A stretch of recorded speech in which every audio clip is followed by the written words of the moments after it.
अब अगला पाठ शुरू करते हैं। तो क्या लिखा है मखनलाल चतुर्वेदी ने, क्या देख नहीं सकती जंजीरों का गहना, हथकड़ियाँ क्यों यह ब्रिटिश राज का गहना।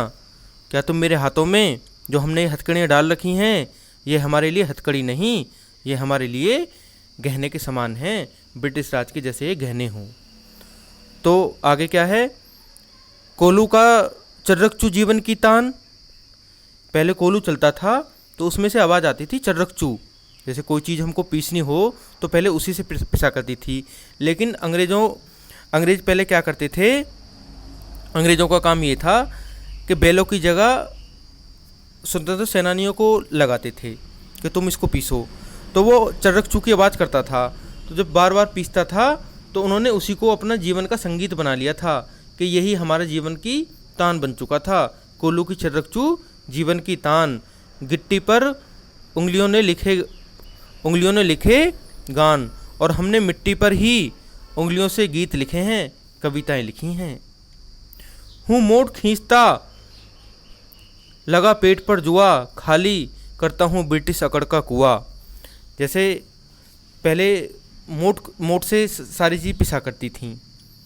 तो मोट क्या होती है, जैसे बैलगाड़ी होती है ना, उसके ऊपर एक रस्सी डाली जाती है, मतलब बैल के ऊपर एक लकड़ी डाली जाती है और उसे क्या कहते हैं, मोट कहते हैं। तो उसके गले में एक रस्सी डाली जाती है बैल के, उसे क्या कहते हैं, जुआ। तो उस समय ये एक मशीन हुआ करती थी, जब पानी या कोई भी चीज़ हमें खींचनी होती थी तो पानी उसी से निकलवाया जाता था। तो सेनानियों को, यानी कि उनके पास में गुलाम बहुत थे जो जेल में बंद थे, तो ये काम उन्हीं से कराया जाता था। और जैसे वो एक चक्कर लेकर आते थे कुएं के चारों तरफ हमारे सेनानी, तो उससे से पानी बाहर आ जाता था। तो उनको ऐसा लगता था जब उसको खींचते थे तो जैसे वो ब्रिटिश अकड़ के कुएं को खाली कर रहे हों। तो दिन में करुणा क्यों जगे रुलाने वाली, इसीलिए रात में गजब ढा रही आली। आली माने सखी। तो हे सखी, तो दिन में तो वो रो नहीं सकते थे, क्योंकि उनके आंसू अगर जो दिन में दिख जाते तो अंग्रेजी सरकार को लगता, वो समझ जाते कि ये टूट चुके हैं, हमने इनको झुका दिया है। तो अपनी पीड़ा को दिखाना नहीं चाहते थे, रात को वो दुख करते थे। तो ऐसे ही वो कोयल भी कर रही है।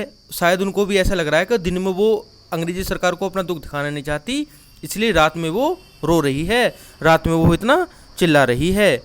और आगे देखो क्या लिखा है, इस शांत समय में अंधकार को भेद रही क्यों हो, इतने शांत समय में इस अंधकार को चीरकर तुम इतनी रात में क्यों बोल रही हो।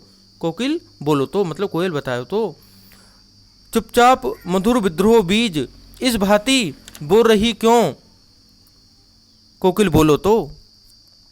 अब बिल्कुल तुम्हारी तो बहुत मीठी आवाज़ है, मीठे स्वर में गाती हो, लेकिन उसमें भी तुम विद्रोह के बीज बो रही हो, बिल्कुल मीठी आवाज़ में विद्रोह क्यों कर रही हो, कोयल बताओ तो। तो ये इसका अर्थ था। और अगला जो तीसरा वाला जो पैराग्राफ है उसको हम तीसरे वाले पार्ट में समझेंगे, क्योंकि चैप्टर बड़ा है तो थोड़ा थोड़ा इसको लेकर चलेंगे। तो आपको समझ में आ रहा है, कैसा लगा? धन्यवाद।